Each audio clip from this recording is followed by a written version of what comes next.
what would you do with that kind of money? Buy a car, a house, 100 houses? $750 billion, according to the National Bureau of Economic Research, which is a non-profit organization that researches recessions and federal expenses, says that $750 billion is the amount that the U.S. spent on World War I. For me, history and these sort of little statistics were fascinating as a kid. They were a way to escape the everyday bores of life and retreat back in history and tales of heroism and valor.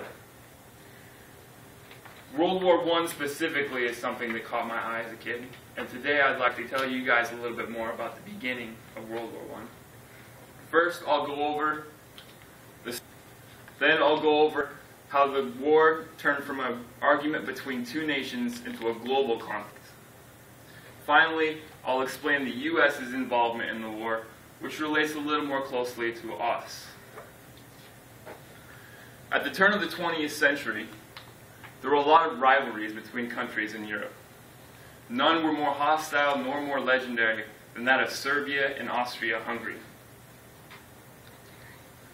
There was no real conflict in terms of violence between the two for many years, until June of 1914, when the Serbian National Secret Society called the Black Hand assassinated the heir to the Austrian throne. Many of these conspirators retreated back to Serbia for asylum against the Austrian government.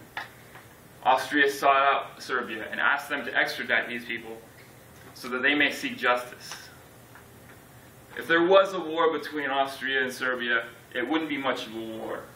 According to Spartacus Educational, which is a site run by John Simpkins, who is an author who has published more than 20 books in the past 10 years on historical events and figures, Austria had a standing army of 3 million people to Serbia's 200,000.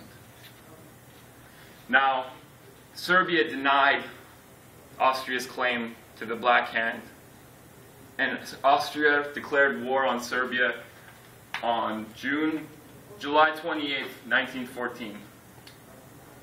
Although this was the spark that set off the war, there were other factors that created a global conflict.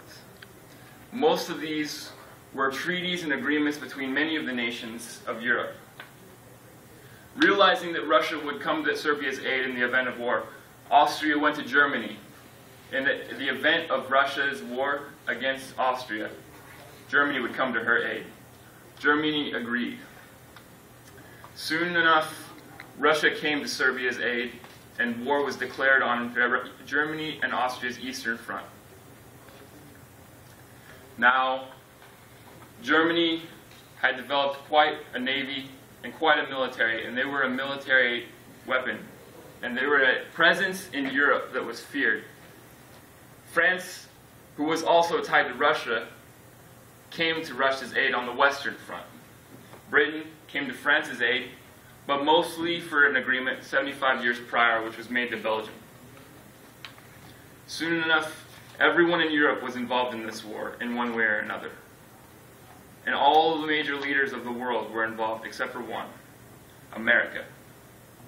Although the war started in 1914, America didn't participate until 1917.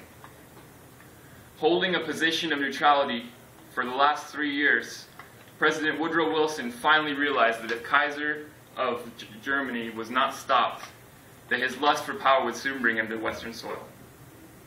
So, in April of 1917, Woodrow Wilson begged Congress for a declaration of war against Germany.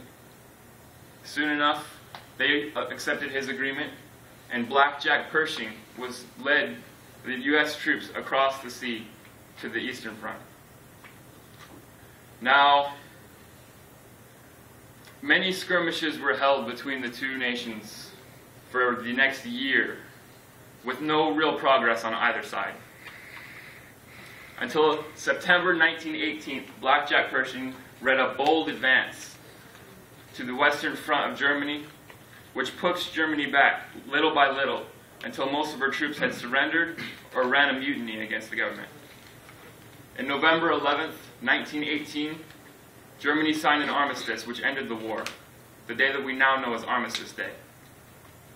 Now, 1.2 million people went across the sea, but only 117,000 people made it on the way back, according to Eyewitness to History, which is a site which has historical records and tellings of historical events that was established in 2000. What started as a small argument between two countries was led into the greatest war that the world had ever seen at that time. The Axis was beaten down by the Allies, if only temporarily. 20 years later, a man by the name of Adolf Hitler would soon lead Germany back on a revolution against France. For me, history takes on new meaning when I look back at these events. And hopefully, I've instilled a little bit of interest in you guys towards that same history. Maybe you'll even be inspired enough to pursue history and the stories it tells on your own. Thank you.